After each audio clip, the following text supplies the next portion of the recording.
రైతు సోదరులకు కూడా బీఆర్ఎస్ పార్టీ తరఫున విజ్ఞప్తి చేస్తున్నాం, దయచేసి ప్రాణాన్ని తీసుకోకండి.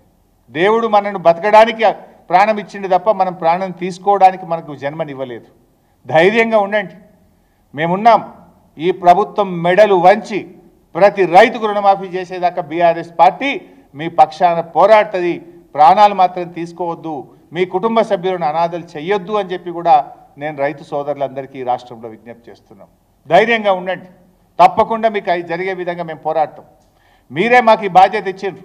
ప్రధాన ప్రతిపక్షంగా ఈ ప్రభుత్వం మెడలు వంచే బాధ్యత మాకు ఇచ్చిండ్రు.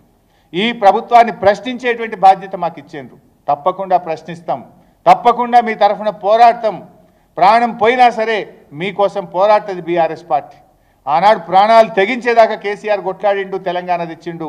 ఇవాళ తెలంగాణ ప్రజలు ప్రాణాలు కాపాడడానికి, మీ హక్కులు కాపాడడానికి, మీకు న్యాయబద్ధంగా రావాల్సినటువంటి ఈ ప్రభుత్వం ఇచ్చిన హామీలు అమలు చేయడానికి కూడా బీఆర్ఎస్ పార్టీ ప్రాణాలకు తెగించైన పోరాడుతుంది.